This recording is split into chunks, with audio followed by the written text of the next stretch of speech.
Wake up, wake up. That's right. Niners lose, but we have an actual football game to discuss. Sammy's with us. Everybody, wake up.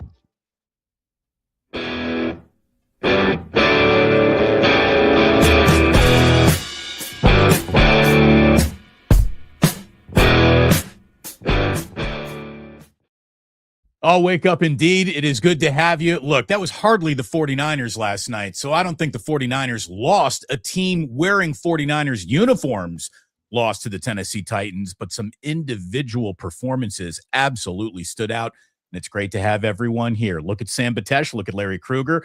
My name is Damon. We are brought to you by Prize Picks. I'm brought to you by Snap AI. I know, Larry, you got some sponsors as well, but it's great to have everyone here, and it is great to have football back.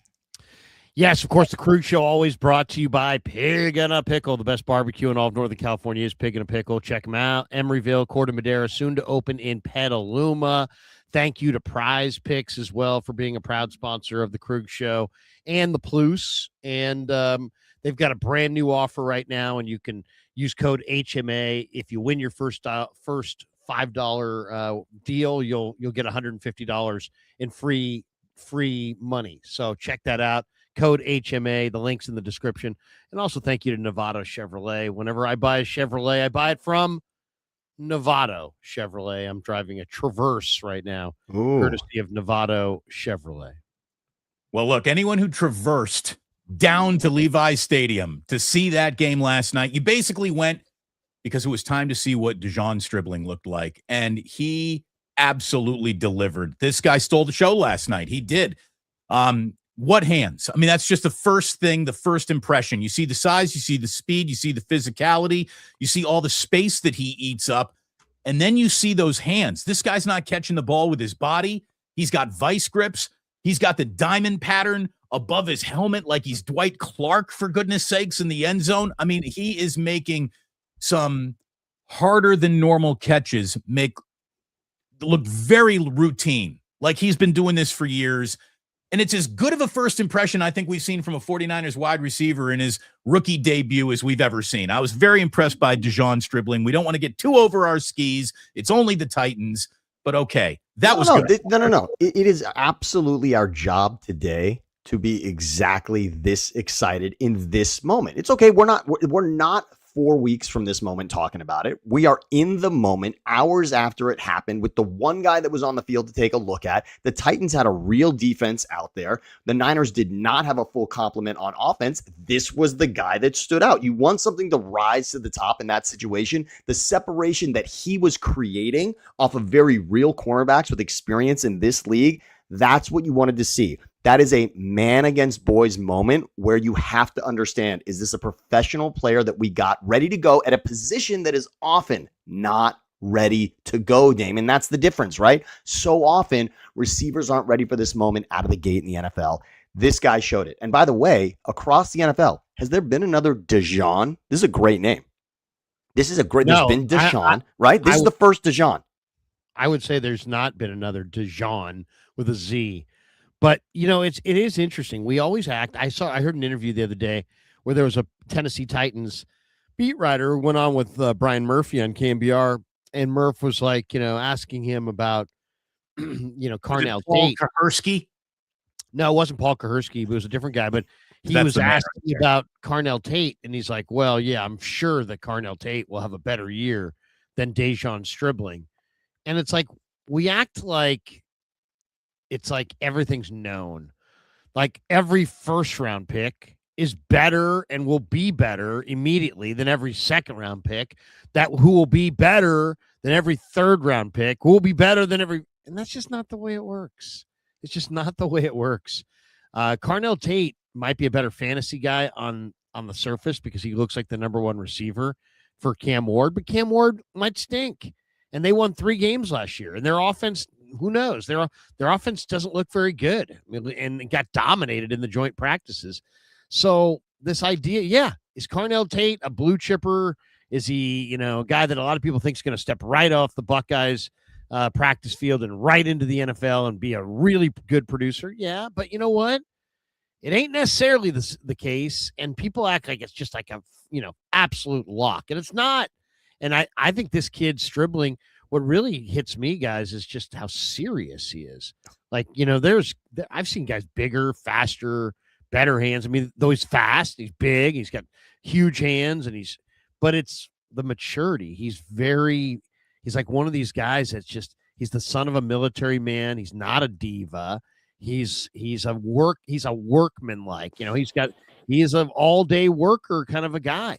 So yeah, very impressed by him. Very impressed by Jordan Watkins, who had his best. Watkins had a nice catch. Yeah, that 17-yard pickup from Watkins was beautiful. The other one is your guy, Rourke. I mean, yep. Curtis Rourke should have looked good. Why? Because he's been a Niner for 2 years. He's not a rookie, learning the system and trying to run the plays like most, guys in their first preseason. He's a second-year player who's been in this offense for months.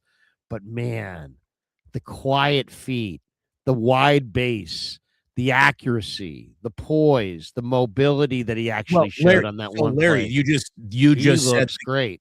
You just said the new wrinkle word. When I watched Rourke at Indiana, and I watched Rourke more than anyone on this show, I watched Rourke more than anybody watching this show. Yes. I mean, I don't blame you, everyone. This is before Indiana got cool. Mobility was not a part of it because he was playing on an injured knee. Toughness was a part of it. Like you said, Larry, the quiet feet, his ability to just move around the pocket and stay calm. All of that was part of it. There was no element of mobility, which we saw for the very first time last night. He's been off for about 600 days. There's a new word. There's a new word in the NFL for that. It's about escapability, really. It's no longer right. Like there's a level of Josh Allen or Lamar Jackson that we just have to say that's another stratosphere for guys. Even Mahomes is not at the Allen and Lamar level, right? But what does Mahomes do? It's about getting away, and it's about if you can pick up 5 yards and escape what is otherwise a dangerous situation, that's really who you need to be. Brock Purdy perfected that as well. Yeah, nobody's worried about what Brock Purdy's doing, but that's what he does. Yeah, you'd think this would bring more people to actually claiming Brock might be good at this because he's fantastic at the element of escapability. I never thought Rourke would be. I never, ever thought we would see a designed quarterback draw for Curtis Rourke at the NFL level. I mean, are you kidding? I'm like, maybe against Purdue, maybe against Illinois.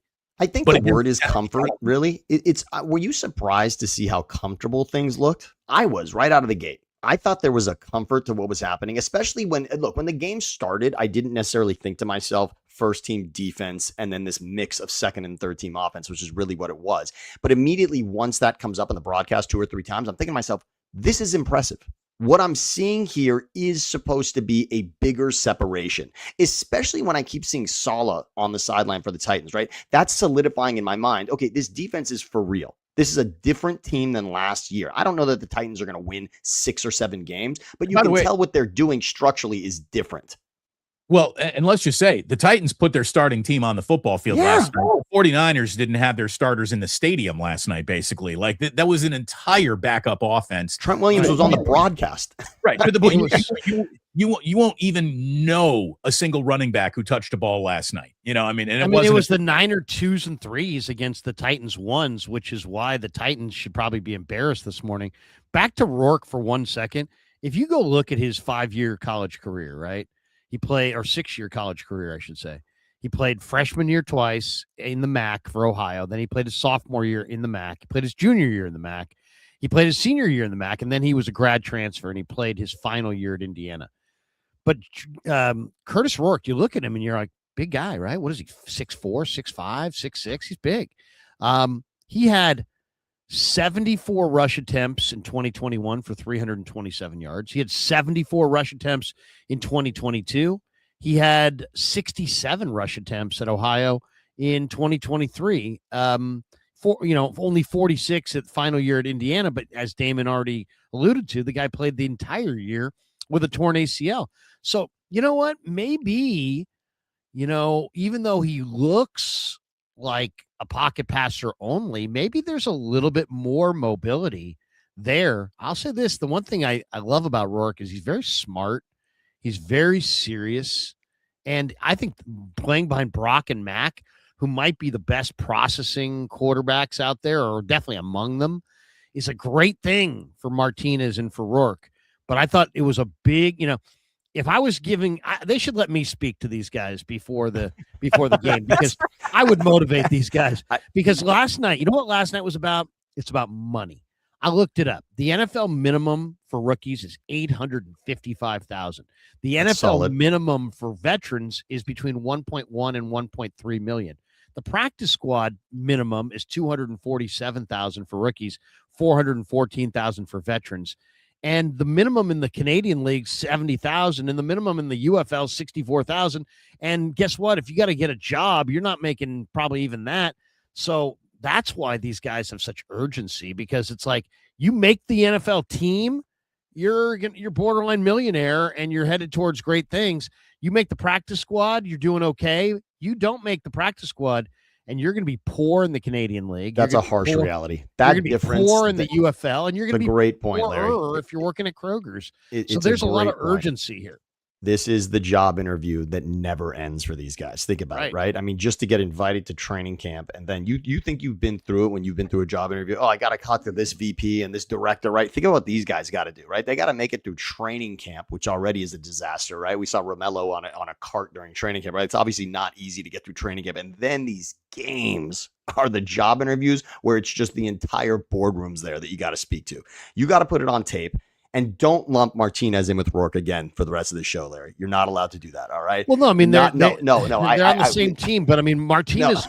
My point is this: I would say to these guys, if they had let me talk to the Niners, I'd be like, guys, it's time to go get it. It's time to go get it. You all have an opportunity. It's time to fly around, make plays, and make this fucking team. Because if you make this team, you're going to buy a house, you're going to send your kids to college, everything's going to be good. If you don't make this team, you're not.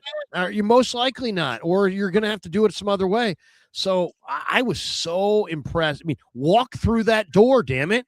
And Curtis Rourke did, and Adrian Martinez didn't. Oh. And Martinez, I thought, looked really bad. Now, there's 10 seconds of Adrian Martinez that is now on tape that I mean, if we can play it, I'd love to, but there's so much wrong with the play that set up 4th and 24 and the short Eddie Pinheiro kick. And not only then ended up being a 6-point swing because the Titans get the ball, make a pass, and they kick all of a sudden because of the short field with Pinheiro with that deep pinned kick.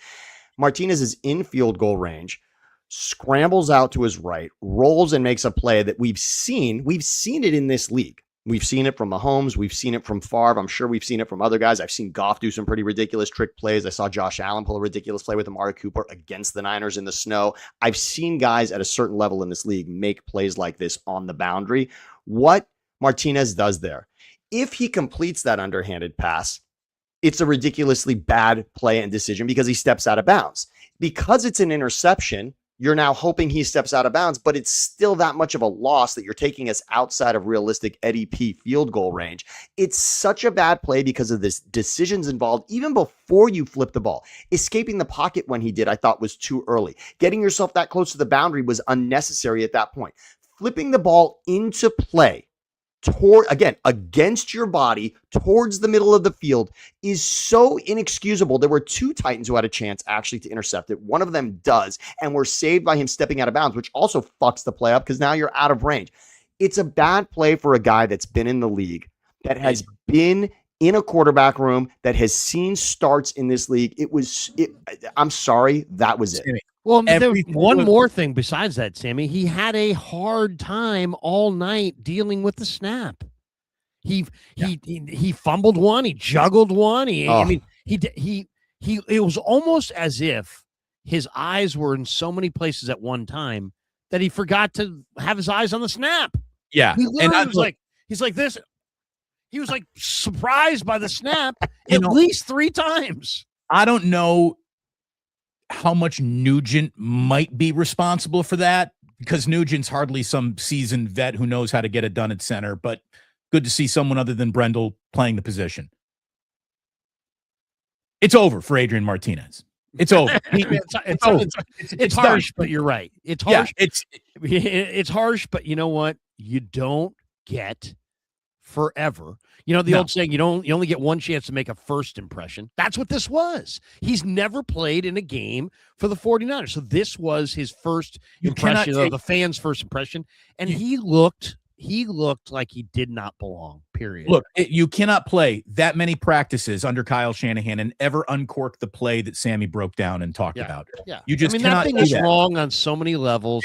I don't know what's worse. I think the throw is worse than the stepping out of bounds because the throw's inexcusable. What are you doing? It's a fireable offense, and he won't be fired because there's an awful lot of junk preseason football that's coming up, and he'll be a part of that, especially with Rourke, by the way. And no 49er game can end without somebody going to the hospital. Of course. Rourke had to go to the fucking hospital with his ribs. He couldn't breathe well. And, Shanahan even said, we don't want to underplay it, but we don't want to overplay. We don't know yet. Hopefully everything's fine with Rourke, but Adrian Martinez will be kept around merely for just usability. He will never play a significant snap of football for the San Francisco 49ers. You know the way this works, Damon. You're going to say that it's whatever time it is, 9:30 West Coast. That kid could be gone before dinner.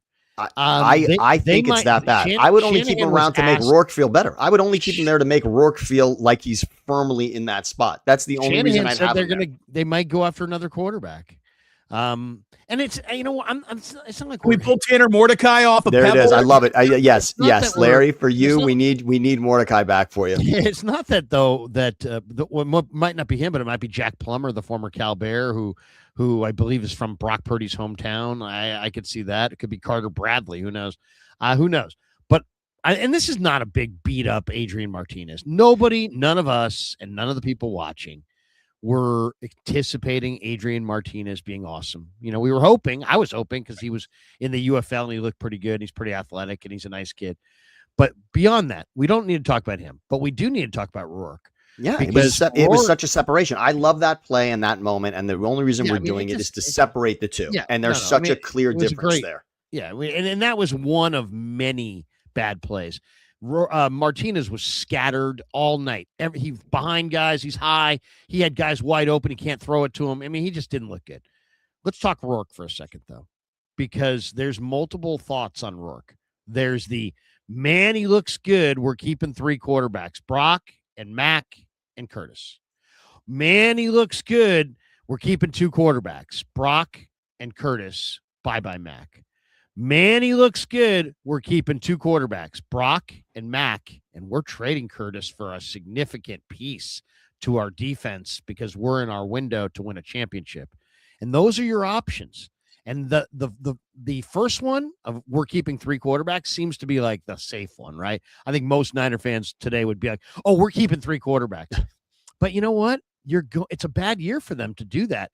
Why? Because they drafted two different offensive linemen and signed three more. They have 5 new offensive linemen. You're going to cut those guys? You got a bunch of defensive linemen, and they always go with seem like one more defensive lineman every year. They're really deep at corner. They're really deep at linebacker. They're really deep at receiver. And so I don't know that they want to keep 3 quarterbacks. So the question is this: how good was Rourke? Was he so good that you guys? I mean, dude, I had everything yesterday. I had people come up to me go, dude, Rourke's the future. I had people coming up to me saying they should get rid of Purdy and go with Rourke. I'm like, what? But then there's lots of people who are like, trade Mac. And then I would say don't discount at least the option of Mac is job insurance for Kyle and John. And they know that. And so they may keep their job insurance for one more year. But what if Indianapolis, who has Daniel Jones, torn Achilles, not going to be there early? They're going with Riley Leonard, and they're going to trade Anthony Richardson. What if Riley Leonard? Did you see Richardson, by the way, last night? No, I didn't see anybody last night. Damon, I love following that story, but Anthony Richardson, lost a fumble through an interception. He's not a quarterback. He's an athlete. But is Riley Leonard? Riley Leonard could be anything from looks great like he did in week 18 last year, or he could be like, oh my God, we can't go with Riley Leonard. If the Colts get to that point where they're looking at this thing going, Jones is not going to be back until Halloween, and Richardson's going to be traded to some other team for pick, and Riley Leonard we don't believe in, and Curtis Rourke goes and completes like he did yesterday, 86% of his passes and looks really pro, I could see a team like the Colts, especially in that state, calling the Niners. Ballard and Lynch have a great relationship, and just saying, hey, John, what would it take to get you to send me Curtis? Because I need Curtis right now to save our season in September. What would you guys want? Larry, this is the best point that we've made so far. I do want to say collectively, this is why. Because when you look at the stack of quarterback rooms, and frankly, you're really looking at first and second string. No one's getting that deep when you're talking quarterbacks in this league. I wanted to initially say, well, Brock's going to miss some games, and you're going to have Mac playing. It's nice to know there's a guy behind Mac. But realistically, that's getting a little too deep in a league that needs the depth everywhere else. I think you're hitting this exactly on the head, and they should put Rourke out there maybe one more time. Actually, it's a good debate. Do you want to see more of Rourke now, or do you want to just say, we've got this on tape? It's against a first-team defense in Tennessee, and we have now, for everyone in the league, if you want to take a look at Rourke, this is it. Take a look at these snaps. Take a look at these plays. He's in a Niners uniform. Talk to us about getting him. I think that's the best move. He's their Tanner McKee. Yes, they're Tanner McKee. Absolutely that, and the Eagles have done just that.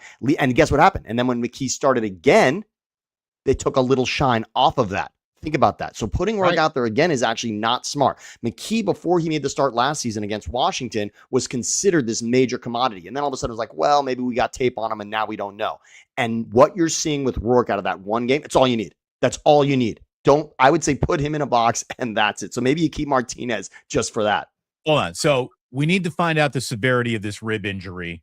It's broken. His rib is broken. Do we know that, or is that in the chat? That was last night. That came out last night. Yeah. So if he's got a broken rib, you're not going to for a little while. He's out for a little while. Will he be available to play the third preseason game against the Raiders? I don't know. You kind of got to imagine he's not going to play next week, which might be the only reason why Adrian Martinez does. Now he's sticking around. Right. We just talked ourselves into Adrian Martinez, by the way, but I like the reason why we're doing it. Here's the deal. I wish we could sodium pentothal Kyle Shanahan and get an honest answer out of him and say, just like, you have spent 600 days coaching a player that you saw go, 10 for 12 or 12 of 14 last night in his professional debut. You really like this guy, Kyle, or do you? Do you really like him in terms of wanting to work with him, or do you really like him in terms of asset that can help you win today if you move him? They're not going to trade Mac Jones. I think that's pretty clear and obvious. This team. Look, I mean, how about this? If they do, they will then completely go against every single message they could possibly be sending us. And just from this team really likes having Mac Jones around. He is a luxury that is so luxurious, they probably can't afford to keep you. You can't love your first two quarterbacks that much and say, yeah, we got to keep a third. I'll remind you of one thing that did happen. This league has a little history on this. There was a season that the Eagles, not so long ago, it was when Carson Wentz was that second pick behind Goff. The Eagles actually didn't play Wentz at all in the preseason. And before the start of the season, they traded their starter in Bradford. They knew what they had in Wentz, and they had Chase Daniel, Wentz, and Bradford, and they ended up trading Bradford, shocking the league, getting a first pick from Minnesota at that time, and it completely set them up for the future. In fact, it's part of their Super Bowl run is actually tied to that move. And that's a fascinating thing. When you see someone make a difference, they knew what they had in Wentz, the rest of the league didn't. And now the Niners know that they've got something in Rourke. It's actually an interesting chip between the two of whether Mac, because that could surprise you. You think you've got it straight in your head, but the team knows. And when someone else calls and offers something and Mac's going to garner the greater asset there, maybe you're right. Maybe there's something here. You have 1 year of Mac, and I love Mac Jones, and I think, but I don't think you can sign him beyond this year. He's making $3 million. Malik Willis is making 45 guaranteed. I mean, why, if you're Mac Jones, don't you want 45 guaranteed? So, I mean, I think Mac Jones is gone at the end of the year, but he is insurance against Shanahan and for Shanahan and Lynch against the season going south. He's insurance on that. And they know it's not like, well, maybe. No, last year it happened. Without Mac Jones, they go 3-5 at best. They miss the playoffs. They don't go to Philly. They don't upset the Eagles. And they go into the offseason with the fans going, Shanahan and Lynch got to go. Instead, they go into the offseason with, hey, you know what? It wasn't our year, but what a great win in Philly. And it's a totally different vibe. So here's the question. is Curtis Rourke. How does we have our opinions. Damon knows him the best. We have our opinions. But then the league always has this, we don't want to give you anything good for Mac Jones because it's Shanahan. We don't believe in Brock Purdy as a number one. It's Shanahan. And if that's the case, aren't they going to look at Rourke and just be like, yeah, you look great against the Titans, but we don't believe in it. It's just Shanahan and his awesome system. And you put Rourke in our system and he's going to be a donkey. So I don't know how the league would value Jones or Rourke, but I think the Niners really have something. I mean, how does Shanahan even value his own quarterbacks? Does he think I really am the magic elixir that makes all these guys go? Can we throw one name out there, by the way? Yeah, go ahead. I was only going to say, Sam Darnold's an interesting one to look at here, too. Because Sam Darnold spent that time and had as much tape basically in a Niners uniform as we're seeing from Rourke here. So maybe that's the one where you say, okay, it's not necessarily, yes, it is Shanahan, but look what he can do somewhere else. Because after Shanahan, look what Darnold did holding the Lombardi at the end of last season and the great season he had in Minnesota. That's an interesting use case here to say Shanahan did it. He actually pulls something out of these guys to make them different elsewhere also. No doubt. It'd be great. It'd be wonderful if NFL rosters expanded so a tough choice didn't have to be made. Because Curtis Rourke does feel like a guy you'd like to keep around for just, you're betting on the future. And you feel that Mac Jones is a insurance policy and you don't want to walk away from your future bet. You don't want to walk away from your insurance policy, but your insurance policy will expire, at which point your bet on the future then becomes your next insurance policy. So you want to keep it all under the same roof. It'd be great if that could happen. It might not be a luxury that they can afford because Mac Jones is, how about this? If at any point in time, Curtis Rourke is playing for the 49ers this year, your year's fucked. And I like that. Right? I mean, you don't want to see him play a single significant down this year. He is a bet on the future. What I think we have done is bury a lead for a guy who is going to be playing this year, who did make his debut last night. And shame on all of us going 27 minutes into this broadcast, and we have yet to say the words Grayson Holton. Wait, before we move off of this, it sounds like you want to move off of Rourke. But let me just say this on Rourke. One last thought. Is Rourke good, or is Rourke the kid who's repeating kindergarten for the third time? And we don't know. That's why he's so much better in the sandbox than all these other kids.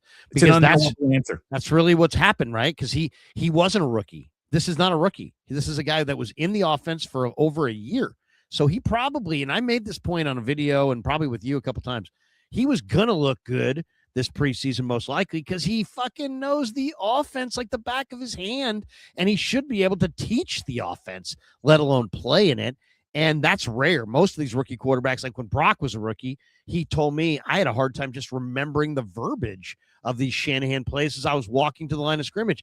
Rourke's got it all memorized. So that's the one thing I don't know. Is he just a really advanced guy who's like auditing a class for the fifth time, and that's why he looks, or is he a super smart, awesome student who you think is going to be this incredible, prospect? I don't know. We might be fooled, and maybe other teams will be fooled by that as well. But his playing great opens up a wide option, wide variety of options for the 49ers. They can trade Jones, keep them both, trade Rourke. They've got options now. And if they really do defensive Crosby, or they really want that great defensive player, maybe Rourke goes somewhere for a pick, and then you could turn that pick and another pick or two into this defensive player that helps you run with Seattle and LA. That's my final thought on Rourke. How about Curtis Rourke for Mo Alley Cox? I'm thinking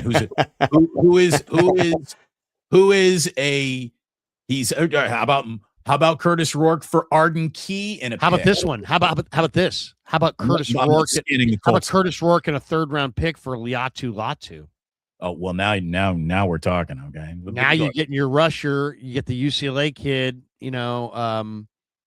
He'd be incredible. I mean, the Niners have a lot of good DBs. Fred Warner told us in practice last week or after practice that he thinks this group of DBs is the best group of DBs that has ever been on the Niners since he's been here, which is really saying something. They've got good depth at linebacker. You already talked about Duggar and these guys. Worth had a good night. Nick Martin led them in tackles. They have good depth at on the back seven.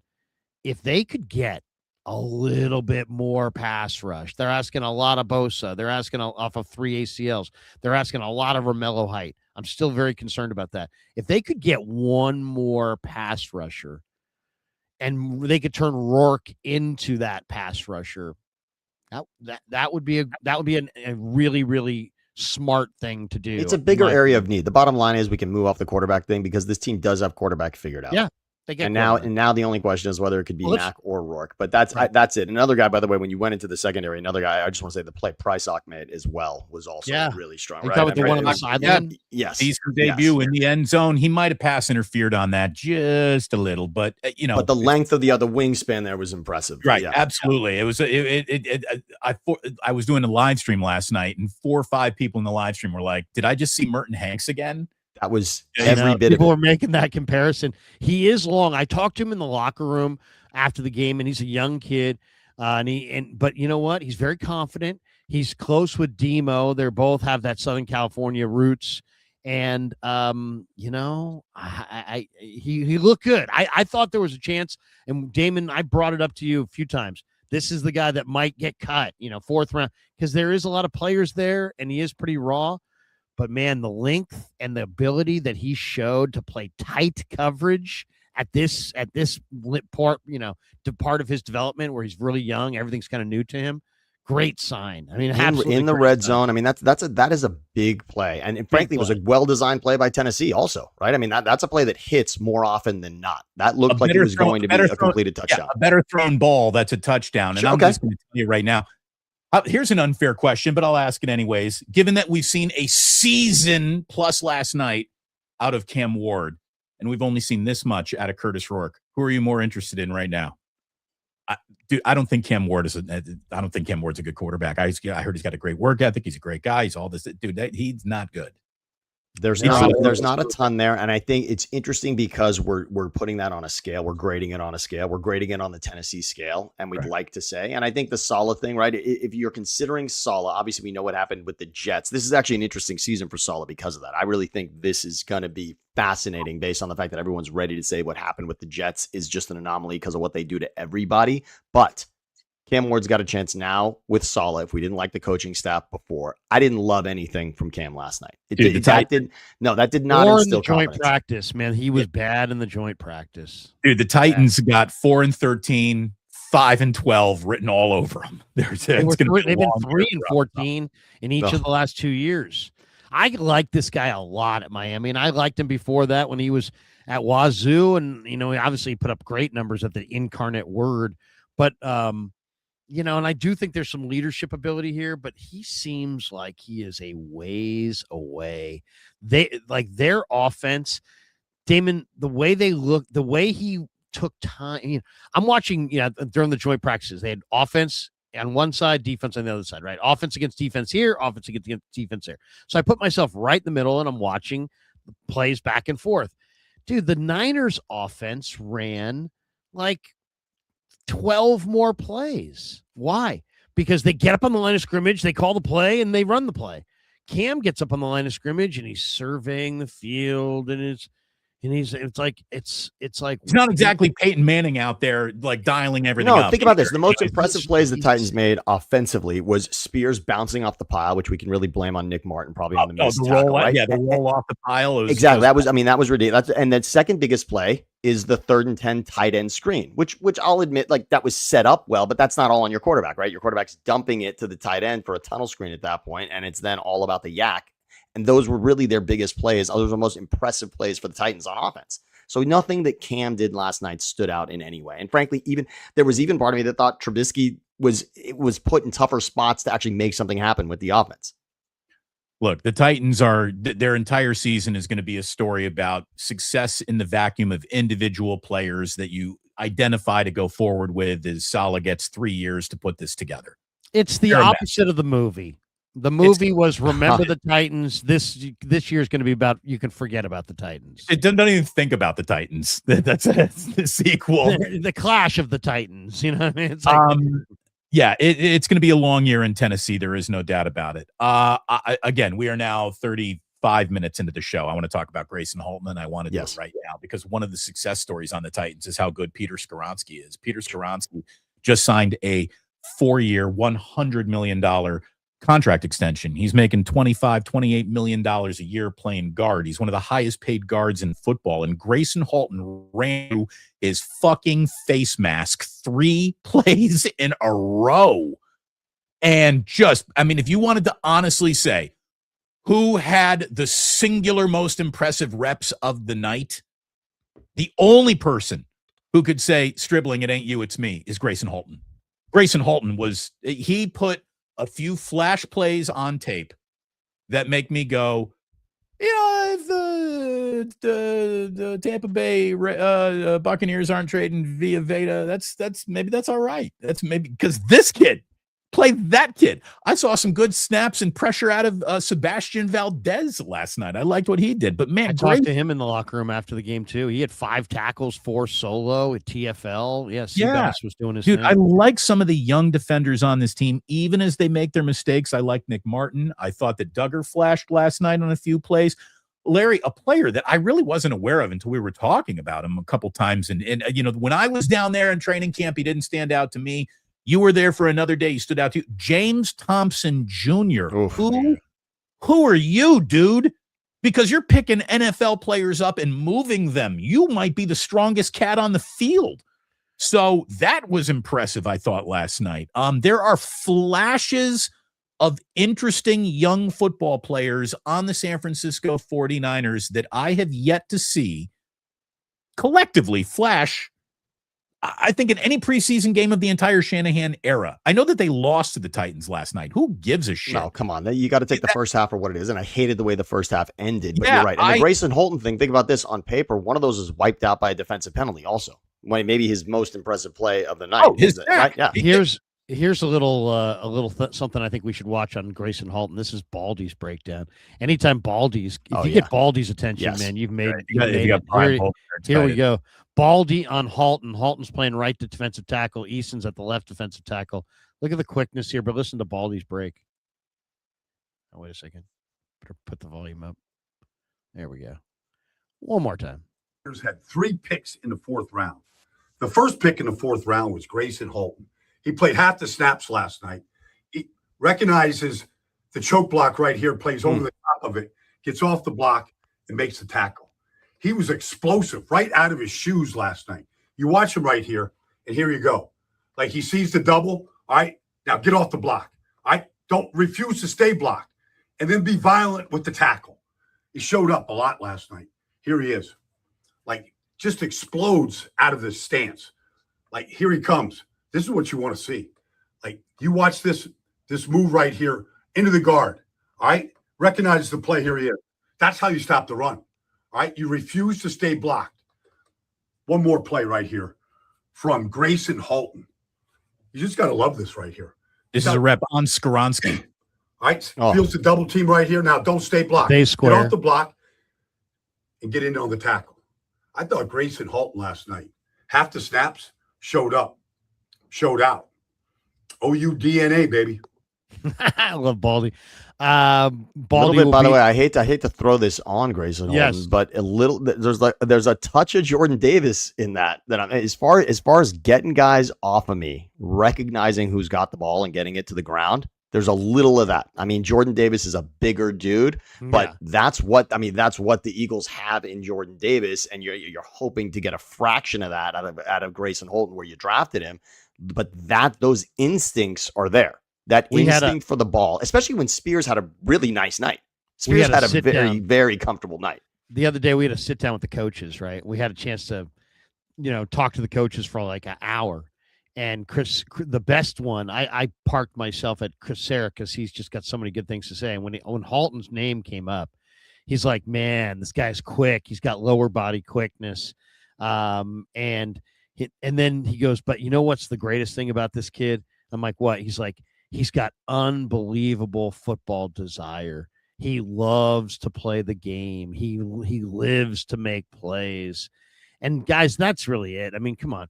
You know, there's an old saying, the old coach used to say to me, and he's like, Larry, let me tell you, boy, people are, he goes, you know, everybody's looking at their watch. Some guys are at home looking at their watch saying, I got to get to the facility.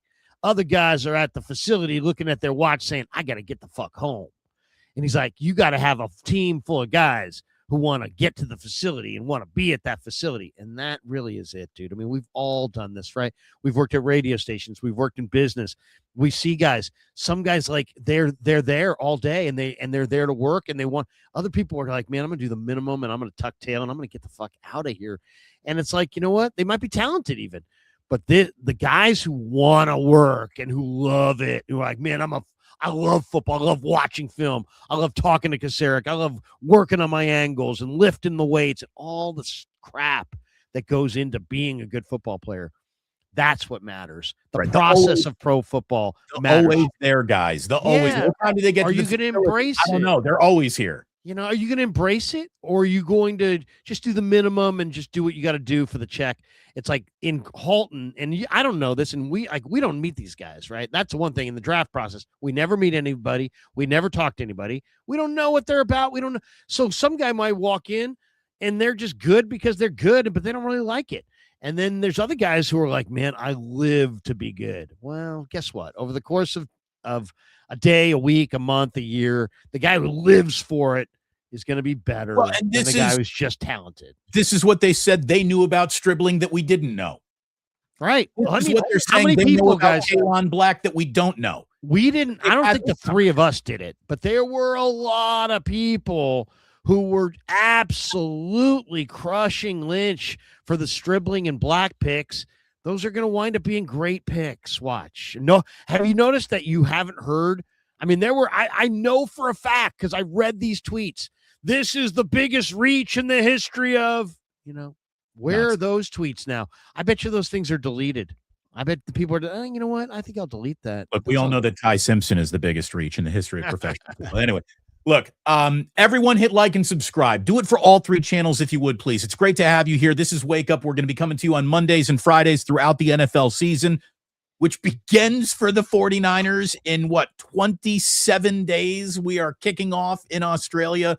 So please hit like, please hit subscribe, please hit notify on all three channels. And that way you won't miss a thing whenever we do go live. It's a pleasure to have you here. Thank you so much for hanging out with us here on YouTube. We really do appreciate your time. Can I bring up one other name that we have to say on this, considering we're talking about last night's game? It's an important name, maybe the most important name for the entire season. And I was thrilled to see him last night. Kyle Shanahan.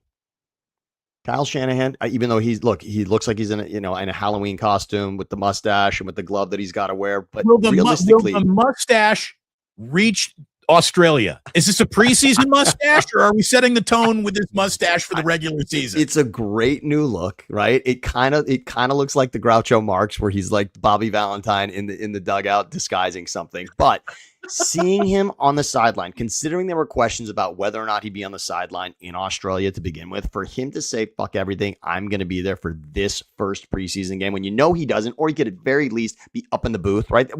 At the best, I thought he'd be up in the booth, right? Maybe talking to Raheem in the headset or whatnot, but he was manning the sideline. I loved to see that. There's been so much speculation about what happened in the accident. It was a significant injury he went through, and he did everything he could to be there, and it feels settled and behind us. I know we had the tinfoil hats on, wondering what was going to happen with all of that and the information that we got or didn't get, but to see him there, to see him talking about this team, these players that were on the field for this game, for it to feel like week one, a real week one, not a preseason week one, because Kyle was there. That was a huge moment for me, for sure. That just felt like this team is ready to go now, and there's going to be no questions there. The one thing I want to know, I mean, it's not really a question I would ask Shanahan, but the one question I would like to know is, was this a wake-up call for you? Because he said, hey, man, it was my fault. He caused the accident. And he as far as the particulars, is it really important? He caused the accident. And so, if Kyle Shanahan's an enormously talented coach, if this is like a wake up moment, like, hey man, I could have lost my life. I could have lost my eye. I could have taken a life. Right. He could have taken a life. I mean, if it's a wake up moment for him, I mean, you got to think, and I'm not saying that the guy's had an easy life, but he was the son of an NFL head coach. He went right into coaching after his college football career. Has he ever even had a real job? Has he ever worked at a Baskin and Robbins? Has he ever worked at a grocery store? Has he ever babysat anybody? I mean, has he ever worked or done, or has he just been like the chosen son of a NFL head coach who got a killer internship and then a killer opportunity and just kind of rode it from there? It's like, this might be some of the biggest adversity the guy's actually faced. He hasn't had tons of professional adversity. You can tell the moment shook him. You can tell. Yeah, you can tell. I agree with that. Larry, I was not, in the reporter scrum that was invited into his office when he really talked about the accident for the first time. Grant Cohn fucking hates Kyle Shanahan, or certainly presents that he does. And you even felt an element of empathy coming from Grant at that time. Like, it obviously something to humanize Kyle happened to Kyle. And I hope that that's a good thing. I hope that somehow translates into a better balance of life for him. Shanahan has aged like a president. He really has. We have spent 2 or 3 seasons. I remember we're talking, Sammy, Larry, we're talking about, this guy's not having any fun.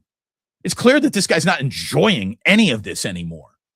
So maybe this helps center him again and gets him back to just, I think I kind of disagree with him. I think he is having fun. I don't think he is now. I think he might be now, but for a couple of years there, dude, there wasn't a smile to be found between the months of August and February on Kyle Shanahan's face. I don't think he enjoys the media part of it. I mean, I don't think that I think the only part of his, schedule that he cut out at all since the accident is the media portion. Right. Oh, he used it. He used it to get out of things he doesn't like. He's had every practice. He's had every film session. I asked him about watching film. He said, no, I can still watch film in an abundance. Sometimes if you watch a lot of film, if you do have concussions, that could bother you. But no, he says, hey, I'm doing everything. He's doing everything. He just sitting, getting his face off of the cameras, getting his face, not dealing with the media.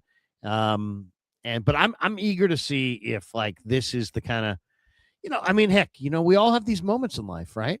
And sometimes it's a lot of times it's a car accident or something that really jolts you. Somebody dies in your life.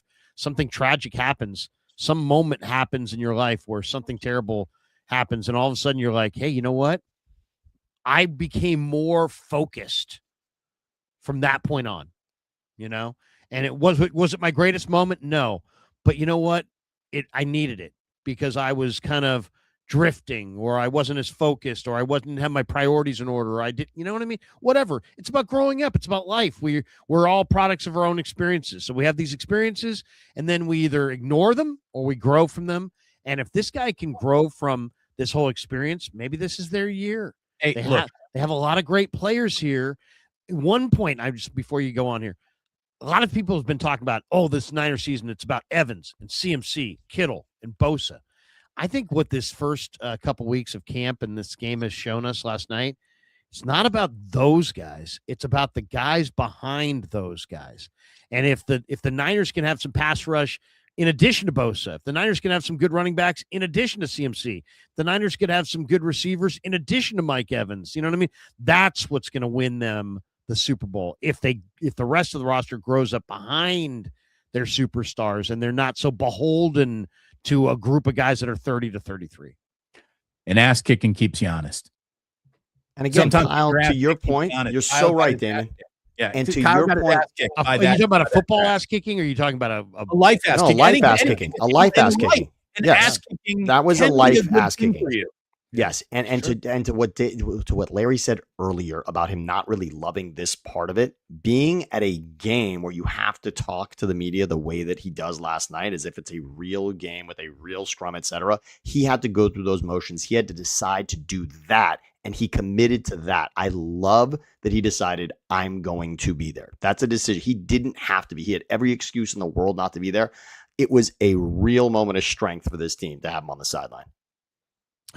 510. Yes. The worst offseason move, Kyle's mustache. I like it. I think it fits. Yeah, I mean, I'm in on it. That thing, Here's the thing. that thing doesn't make it to week 1. It might not fit later, but it fits right meow. Great overall night from the injury standpoint. You had the stinger from Nick Martin. You had a hand issue for Jack Jones. You had the Rourke rib. But guys, anytime you roll your football team out there, there's all kinds of potential for injury. And there really wasn't. I will say this, though. I did think of a trade last night between these teams. Ooh. Because I'm looking at Nick Martin, and I don't know if he's a fit for the Niners. And I'm looking at Alfred Collins, and I don't know if he's a fit for the Niners or for Raheem Morris. And then I'm looking across the way at Olufemi Oladejo. And I don't know that he's a good fit for them. He was a linebacker. He's a 3-4 defense outside linebacker. Now they're in a 4-3 defensive end, and he's an undersized 4-3 defensive end. He still made some plays last night, but he's undersized, and he's just not a fit. I would love to see the Niners and the Titans get together on some kind of a deal, sending, an Alfred Collins. I mean, one thing I saw last night, do they need Alfred Collins? You have Eason, you have James Thompson, you have, Grayson Halton. You've really fortified that spot. You obviously picked up Oso Digizua. You might even have something in Sebastian Valdez. Yeah, you got Valdez. I mean, you got guys. If Saleh, I asked Shanahan after the game, I said, there was talk that you and Saleh were going to exchange notes on your team. And he's like, it's a unique situation because we have a trust. We're in different conferences. We're at different stages. So I really see Borgonzi and Lynch talking on the sidelines, Saleh and Shanahan talking on the sidelines. They're totally different eras. Shanahan's in year 10, Saleh's in year 1, different conferences. Saleh's team's just kind of getting rolling. Shanahan's team's trying to win one Super Bowl. I could see these teams at the cut down saying, Robert Saleh saying, you know what, I wouldn't mind that and that guy from my defense last year. And the Niners saying, hey, we'll take Oladejo and maybe one of these backup guards. Like if you look at, they have Jackson Slater and all these guards that the Niners, Pat Coogan from Indiana, for example, is not a starter for them. He's a backup. Well, you know what? If they don't want Pat Coogan, if I'm the 49ers, I want Pat Coogan. I'm not ready to give up on Alfred Collins. I just want to say this. Well, it doesn't have to be Alfred Collins. It could be Nick Martin. It could be another guy. I just want to speak for Alfred Collins because Alfred Collins had 2 massive defensive impact plays on last year's season, not just for the defense. You saw the biggest play of the year in LA. The play against the Rams in the Mac Jones game that takes the ball. He not only does he remove the ball from Kyren Williams, he recovers the ball from Kyren Williams at the goal line in that game, which is a massive swing game, considering what that division came down to, considering what the 1 seed came down to.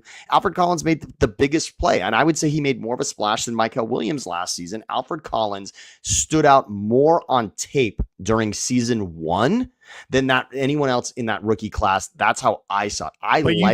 I totally agree with you, Sammy, but you got to pay to play. So like if you want Olufemi Oladejo, he was a 2nd round pick.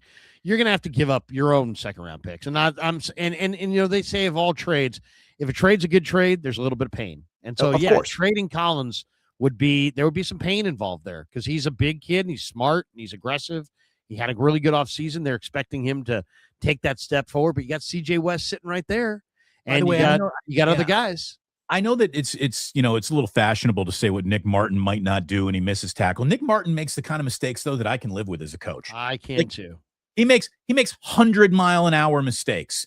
He's not making I wasn't in the right space. He's like I didn't wrap, grab, and drag down and tackle. Like the penalty was bullshit, didn't you think?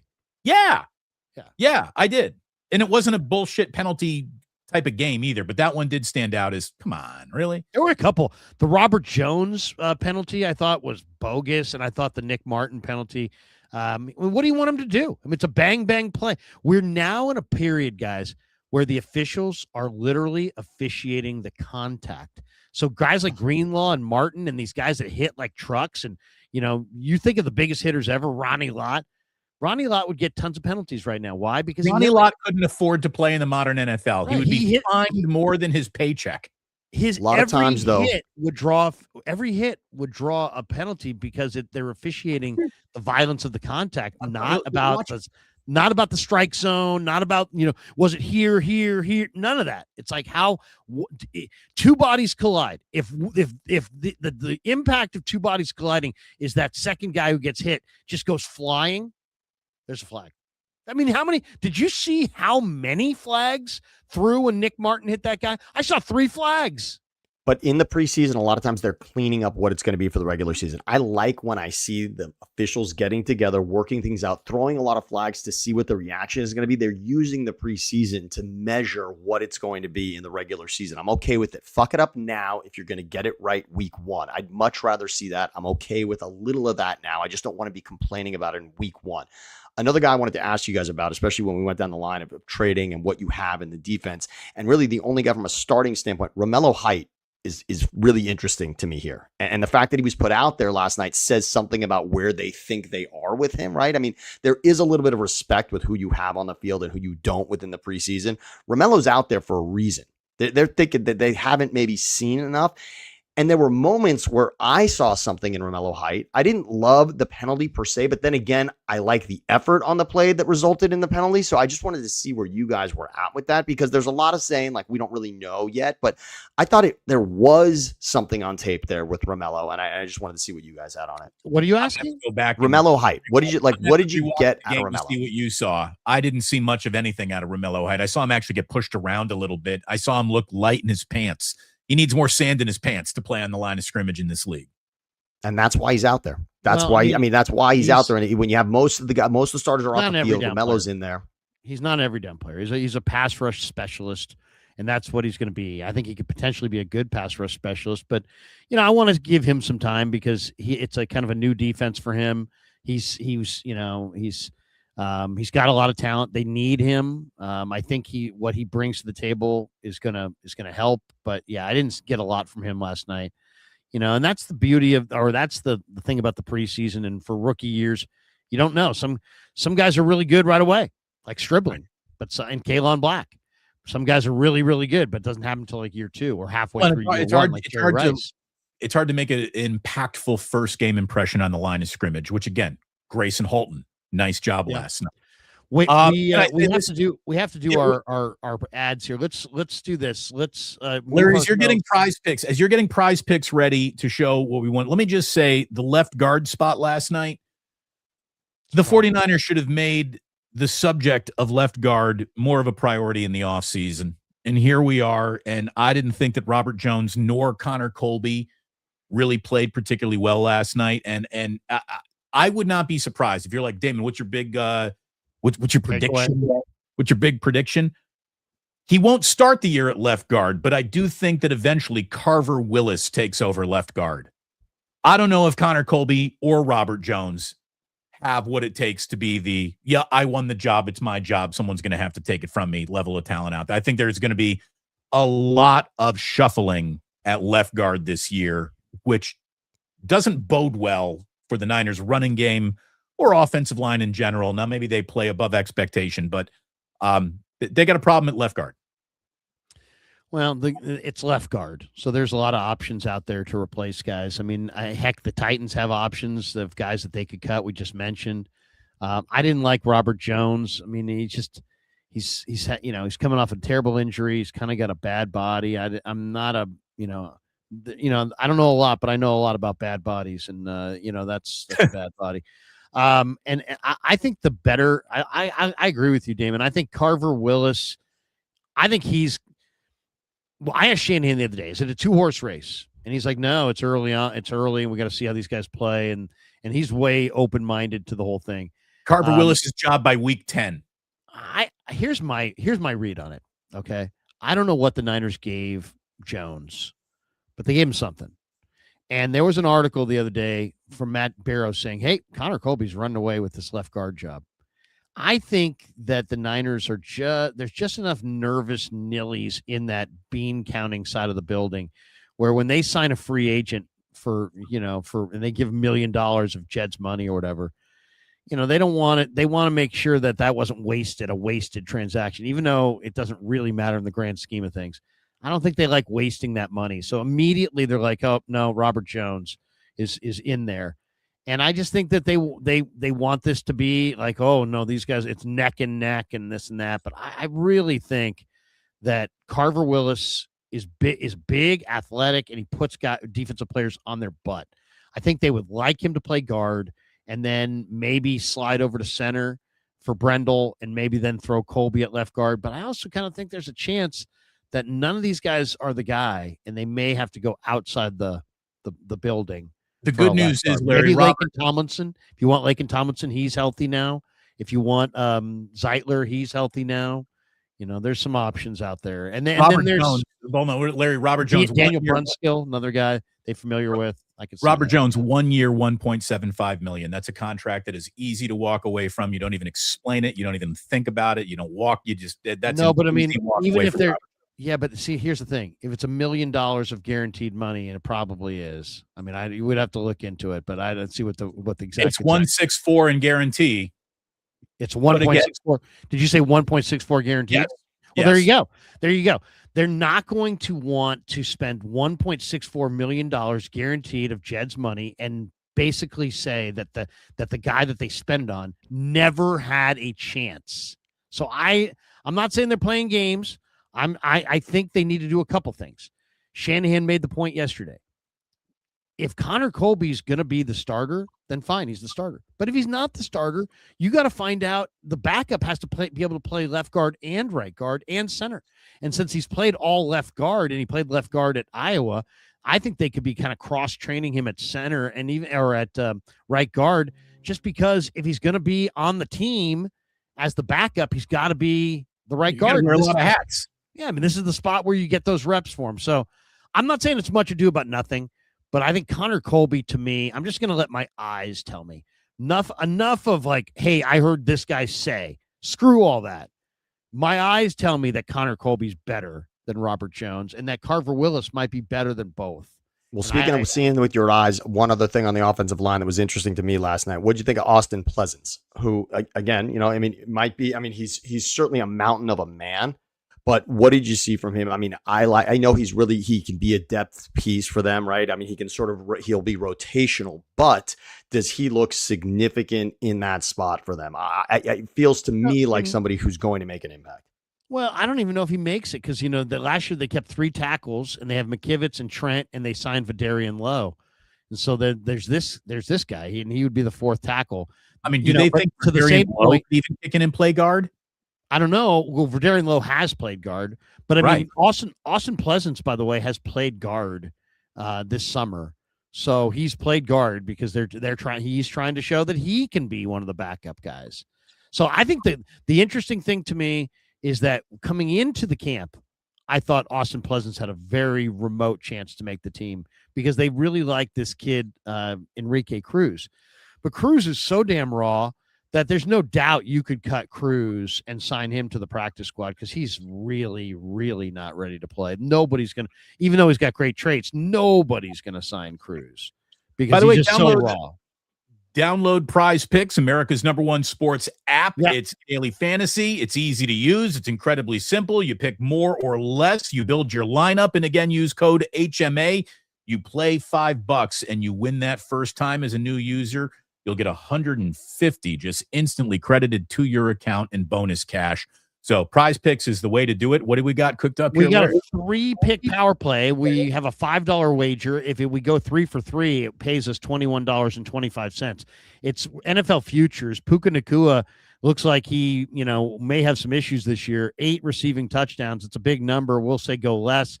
I like Ashton Genty to have 1,000 yards, and all you need is 975. And Stafford's an older player, so. I just think it's anytime you're going to do these, wagers on the season totals for guys like Derrick Henry, Matthew Stafford, they're older players. Older players tend to get hurt. And so I'm going to go under or less than 30.5 passing touchdowns. He could easily go more. But thank you to Prize Picks for being a proud sponsor of the Krug Show. Also, I want to mention here one other sponsor on the Krug Show side, West Coast Diesels, has their 10th annual event. It is, and we're helping them promote it. It's Saturday, September 12th. Gates open at 10 a.m. It's at the Chris Beck Arena, Sonoma County Fairgrounds. There in Santa Rosa. What is it? It's the biggest diesel truck celebration in Sonoma County. They've got tractor pulls, show and shines, the dyno loudest exhaust competition, good family entertainment, family-friendly atmosphere, $30 general admission tickets. Kids 5 and under are free. Tickets are available now at both of the West Coast Diesel locations, or you can purchase at the gate on the event day, which is September 12th. If you want more information, 707-595-3026 is the phone number. You can also look them up on the web, westcoastdiesels.com/pages/events. And the links are in the description for all of our sponsors. Also, thank you to Novato Chevrolet, NovatoChevrolet.com. I'm driving a Novato Chevrolet right now. And also thank you, Sharp Corner Sports Cards and Collectibles. The great Anthony Catania, and he offers free shipping to anybody who buys a sports collectible and has it shipped anywhere in the country. So he's at 205 Cypress Avenue in Pacific Grove. And you can also reach him on the phone at 831-521-5264 or on the Instagram, Sharp Corners 831 on the gram. Thanks to all of our sponsors. The reason why Ashton Genty might not have 1,000 yards is because Mike Washington Jr. might be taking some carry from him. He had an impressive debut last night. Let's wait. Wait. I wanted to say, can we take 30 seconds on that? You put Ashton Genty up there, and I wanted to quickly get from you guys Mendoza, but also around that. So Ashton Genty looked good. You mentioned it, Damon. Right behind him, Washington looked great last night. But the other guy to keep an eye on, and I understand Kalen Black, we did not see it all last night, and that's the right move. Jeremiah Love got a lot of time last night in that game. He looks every bit of what the way Ashton Genty looked last season in the preseason is the way that Jeremiah Love looked last night. That's a guy. If you're talking about futures on a guy to take in this league for this season, Jeremiah Love looked every bit of the man. He looked ready to go in this league. He was running away from everybody. Here's the only thing though about that is that the Cardinals coach who was in LA doesn't, is not known as a guy who runs the ball a lot. So that would be the one thing. It's like, is he going to change his plan? He might, because there's no question Love is a special football player. But, that's the one thing to pause on there. I'll give you a couple fantasy sleepers going into this year. The Steelers, I think, have 2 fantasy sleepers. They have Rico Dowdle in that backfield. I mean, who's going to run the ball? They got Lou Nichols, Eli Heidenreich. They got, Jalen Warren, Caleb Johnson. I like, I like that kid. I think he's going to be really, really good. Rico Dowdle had a 200-yard rush day last year. He followed it up with 185 yards. He's in Pittsburgh behind a great offensive line. They're going to have, they're going to open holes for him. I like him, and I like the rookie from Alabama in Pittsburgh as well. Somebody's got to catch the ball. And Jeremy Bernard from Alabama, I think, is polished. He had 4 catches last night for 51 yards. Their receiver room is wide open. Their receiver room is wide open, Larry, really. Wide open. Yeah. You got DK, but he gets hurt. And you got Jeremy Bernard. And Bernard, I think, could have a big, big year. So there you go. Hey, look, Mike McCarthy made Drew Aller look pretty good in his debut. Mason Rudolph even played well. And what a surprise to find out that Mitchell Trubisky was still even in the NFL. We saw him last night at Levi Stadium. The one other thing that we saw at Levi Stadium that I look, we just got to say it because we're talking about who played well individually in the vacuum of what are you doing out here tonight? Did you do it well? Corliss Waitman, the punter. Corliss Waitman. 3 punts inside the 20. He averaged nearly 44 yards a kick. It was perfectly angled. He was dying. The balls were dying. One of them inside the 5. Damon, one of them inside the 5. It was great. I mean, granted, Tennessee came back and stuffed it into the end zone on that drive, but that was a very impressive punt. Yeah. And the coverage. Make special teams better. Eddie Pinheiro was asked to kick from like 83 yards last night. That obviously didn't go through, but he made a couple of kicks last night. It is so nice to even imagine a world where special teams is no longer a weekly worry or concern. I'm not saying we're there yet, but punt, kickoff, and punt return coverage looked good last night too. So I'll give it up for that. Should we hit some supers? Let me see if I can get my Let's do it. I'll tell you what's super though, to see at one point last night, you had Fernando Mendoza playing well. You had Curtis Rourke playing well. You had Rourke's brother playing at the exact same time, Canadian football, and then you had Rourke's younger brother hanging out in the Raider broadcast booth.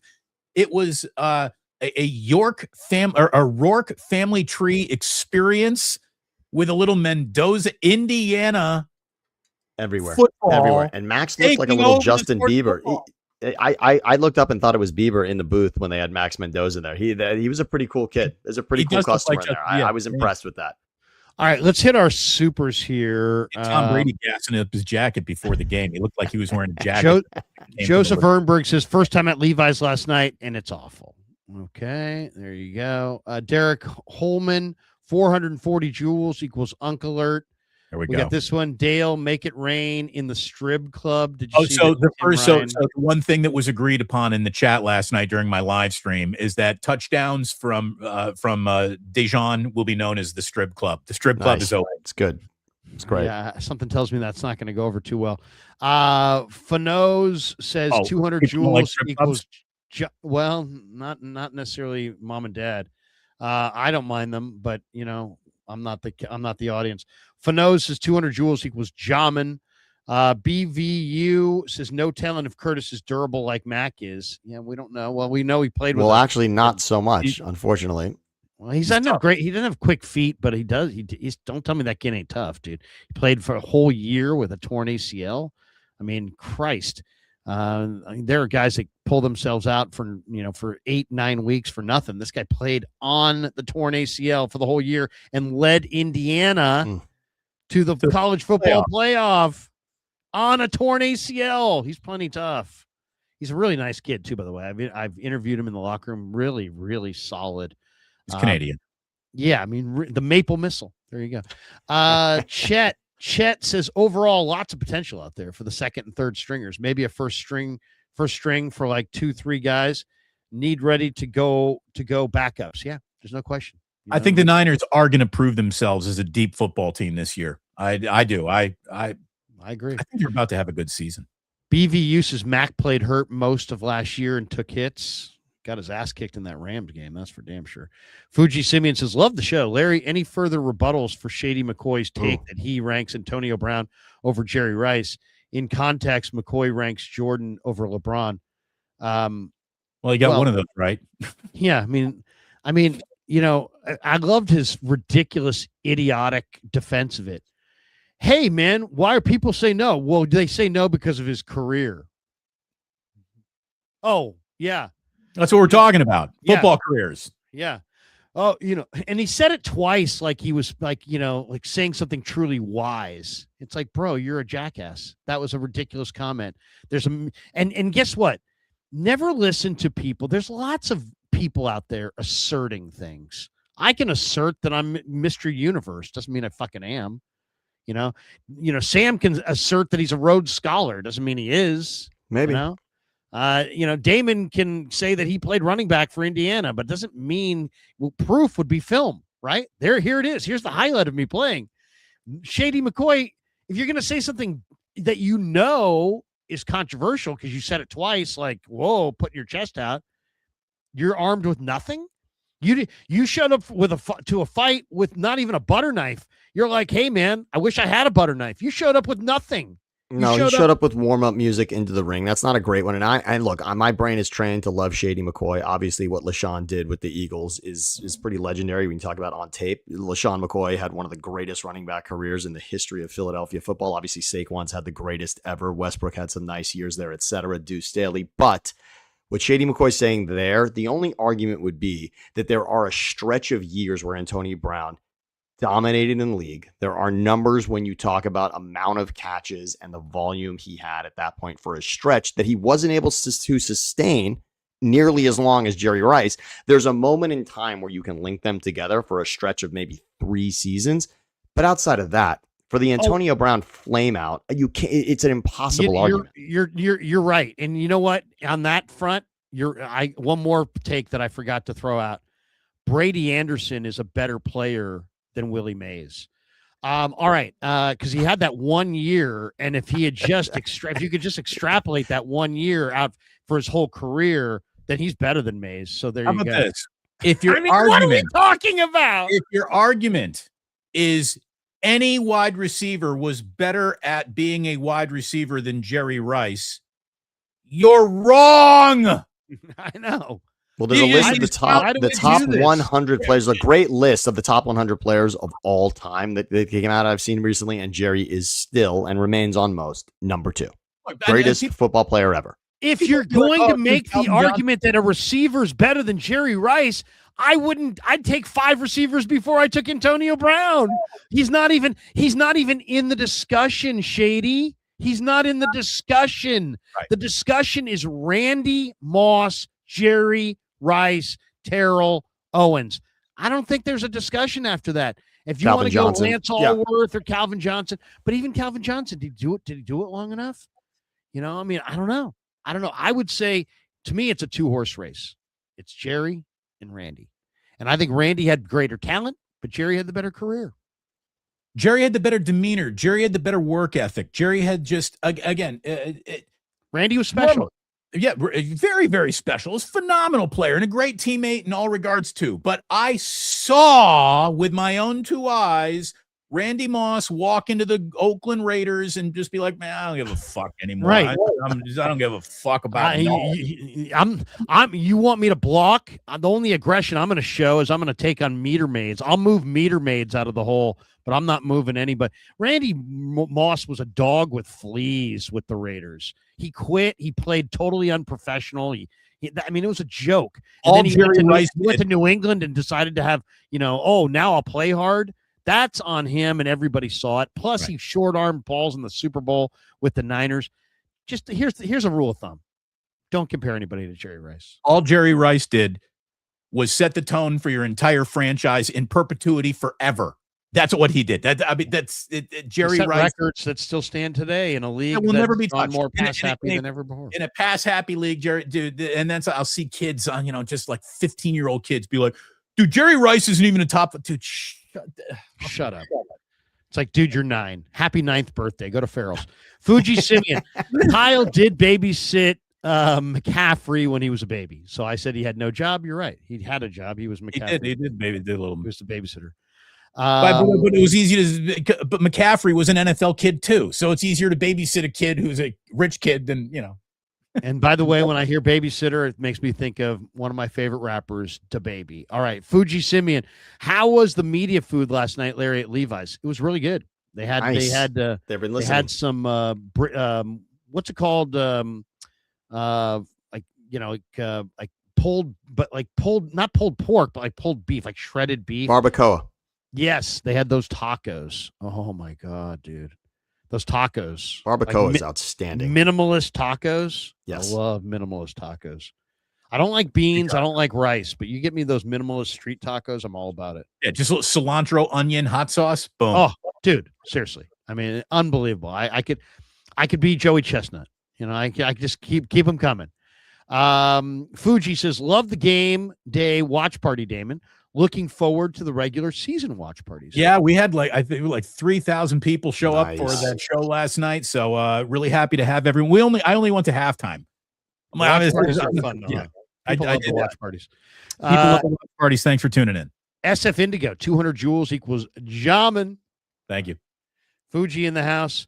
Damon, are you going to make a friendly wager with your neighbor who is a Packers fan, i.e. Bears or Packers? Which team ends up with the better record? Let me tell you, man, I've had it with the Chicago Bears. I really don't give a shit about them anymore. I really don't. They pissed me off so thoroughly, so conclusively. Now that they've actually got an interesting coach and quarterback, they're like, yeah, we might move to Indiana.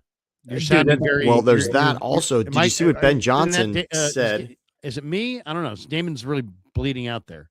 But Ben Johnson said that he wants the greatest offense of all time, which is totally unnecessary. And did you see what Russell Wilson said about Caleb? He made a comparison that Caleb reminds him a lot of himself. Damon's frozen. Sammy's frozen. Or maybe am I frozen? No, I don't know. No, now nobody's frozen. Okay, here we go. There you go. Fuji, Larry, how would you react if the Niners announce a Hello Kitty themed giveaway, i.e. like the Warriors and Giants, or Hello Kitty as Sourdough Sam mascot appearance? I mean, seriously, I gotta ask the question. It's kind of like when Ralph asked about, Brian, how about Saltalamacchia? And Sabes was like, why? And that would be my reaction as well. Adults walking around wearing Hello Kitty. Why? Why? Dude, It's like you got a huge. Let's be. This is not. We have a huge Asian fan base. Asians love that Hello Kitty shit. I don't know why. They do. They love. By the way, shouts to Greg Papa and Lyle Perry. Lyle Perry is a humongous Hello Kitty fan as well. Everybody, just for those that know the name and follow. There you go. There you go. Hello Kitty. Fuji Simeon. I can see Larry the bookie in his youth in his derby jacket. I used to have a derby jacket, collecting book at St. Ignatius High School, collecting from Reardon guys who sniff and eat glue. You know what?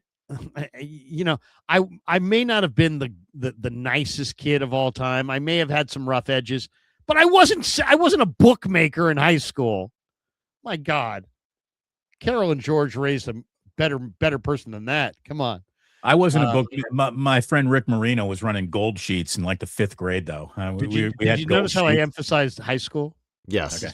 Because I probably was a bookmaker in college. Now, Fuji Simeon says, thank you for the show. Helps distract from rescue dog mass grave horror story up in NorCal. I didn't even hear this. What? I didn't hear this story. Rescue dog mass grave? Oh, I don't even want to. You talk about words I don't want to Google. But interview is sad. Hope the 49ers pay for his treatment. You know what? One thing I just wanted to say here, and Fuji, thank you for that.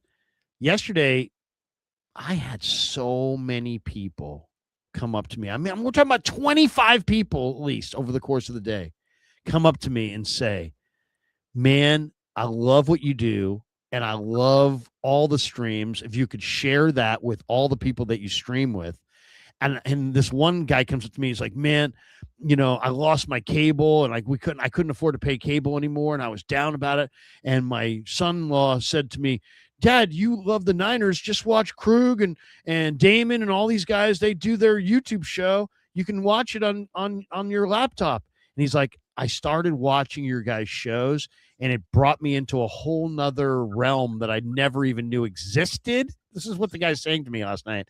And he's like, now I don't even miss cable anymore because I feel like I get better Niner content on YouTube from guys like yourselves. And I was just like, dude. And he's like, he looked at me. He's like, man, thank you for getting me through a hard time. Because he was like in tough financial times. And obviously, he had enough money to go to the Niner game. So it wasn't like the guy has no money. But you know what? For all the people out there that are kind of discovering that there's a lot of great content on YouTube. Yeah. I mean, there are a lot of good people over here that for whatever reason aren't doing radio or television or whatever. And they're really, really good. That's the thing. The radio and television where you used to go to get good content doesn't pay the right people to create it anymore.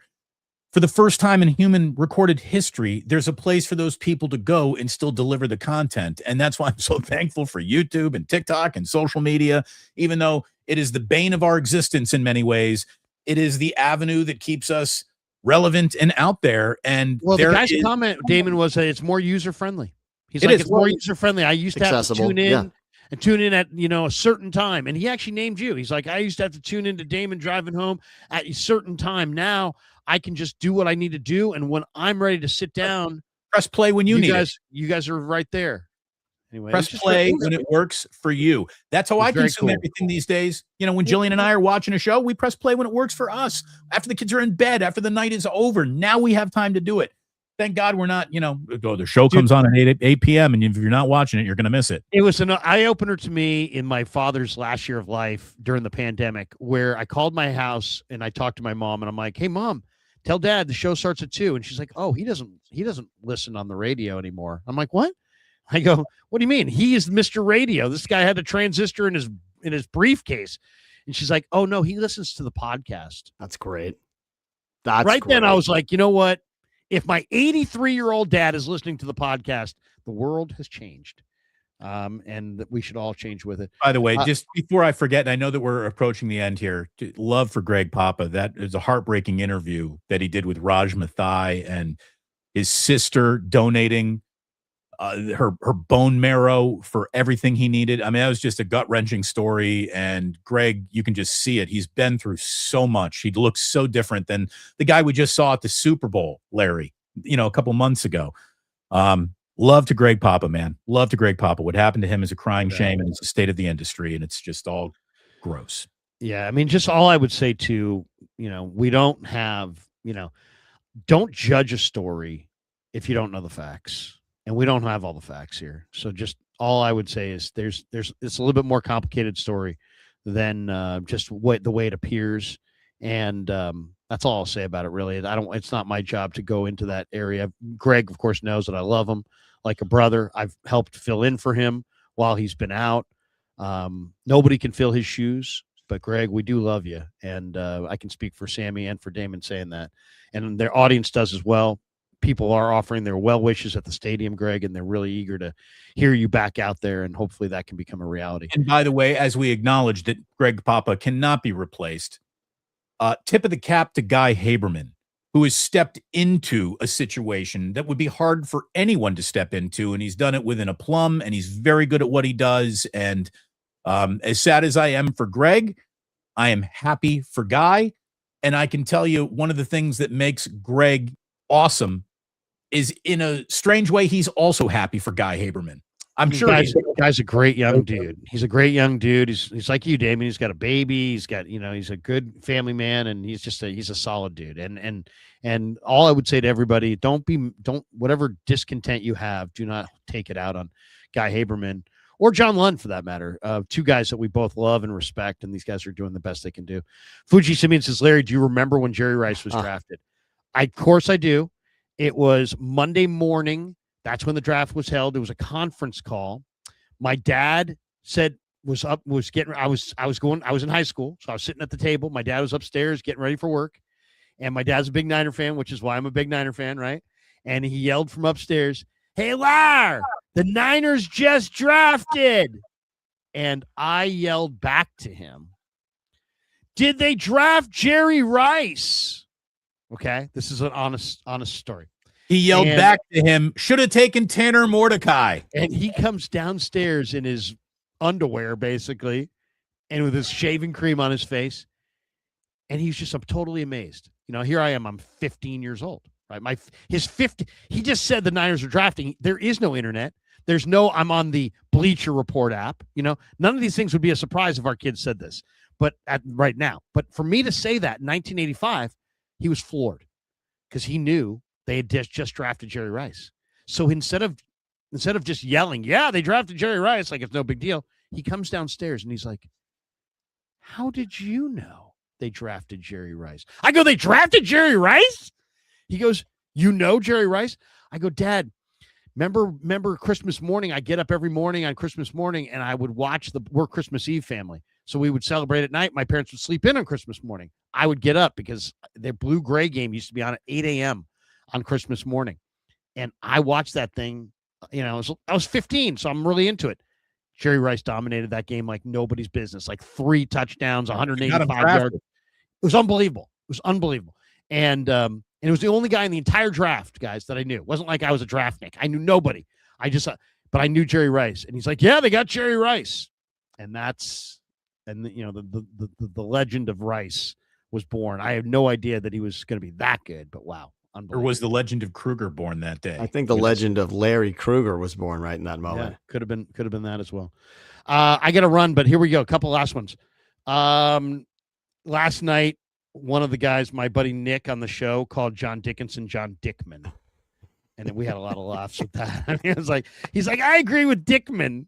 And I'm like, "Did you just call him Dickman?" I go, "Nick," I had to pull a Dan Coach Emilio. I'm like, you're muted. You're muted. You're in the penalty box. You just called Dickinson Dickman. I'm like, "That's it, Nick." It was pretty funny. He's only been on the air for 20 years, but okay. I know, it was hilarious. Fuji says, "Just re-upped for Sunday tickets soon. It will cost $1,000 in the future. Do you all foresee a price point where fans are turned off by paying?" Oh, sure, of course. Look at it this way. The NFL is doing that math every day.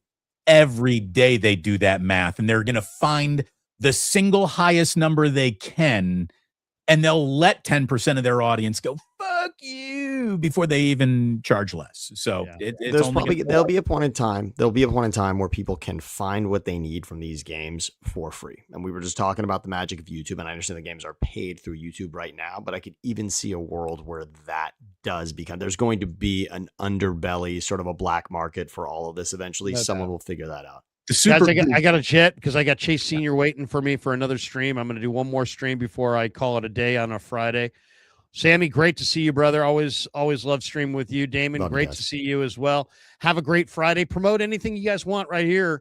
Obviously, hit like and subscribe on your way out the door. The links are in the description for all of our sponsors. Thank you to all of our sponsors once again for sponsoring us. Without you, we're not doing nearly as well. So thank you to all of our sponsors. If you want to support the show, Damon, Sammy, support the sponsors, if I could say it. I'm going to tell you that on Monday morning, we are dropping 2 kids off at the same elementary school for the first time ever. So if we're going to wake up on a Monday morning, Larry, I don't know if you're planning on going to training camp on Monday, but we'll do another 9:15 start time on Monday for a wake up, unless you're going to be in Santa Clara. Well, I was just going to say to everybody, as you guys know, we've been very consistent with wake up, doing it Monday and Friday for a long time. We've been altering it because of training camp, and we'll still alter it during training camp. But once the season goes, we'll be back in our regular Monday and Friday. Sammy's going to join us, I think, on most Mondays, and we're really fired up. But yeah, try to be, look for it. The beauty of it, we'll let you guys know. But TBD, all determined on the Niner practice schedule. But that's going to do it for us. Sammy, you got a quick thought on the way out? Well, a couple of things. Mendoza last night looked every bit of 1-1. It's tough to say. We were excited about the Raiders going into last season, but with what Mendoza put on tape last night, again, just poised and really smart out there. Not just the arm talent, decision-making, escapability, all of it. Gannon was super impressed with what he saw on the broadcast. Everybody that was watching that game said, wow, this could be something. We won't know, and of course, Silver and Black has fooled us in the past, but JT the Brick on the call, on the radio, and a lot of exciting moments, but that was cool to see. That was cool. Mendoza, Damon, I know you're just soaking it in, but really to understand what happened there, if he could carry this through the legacy of Indiana, if that carries through to an NFL career that we haven't seen at that position, maybe it is happening there. I love Eat that. Your heart out, Trent Green. It's absolutely true. And just go ahead, follow me at Sam Boney Show. I'm the hockey guy. I host the LA Kings postgame show here in LA at Sam Boney Show on YouTube. Check me out on YouTube. I love being with you, and I'll see you on Monday. Good luck to Mendoza and congratulations on Mendoza being the second best Indiana quarterback to Curtis Rourke. There you go.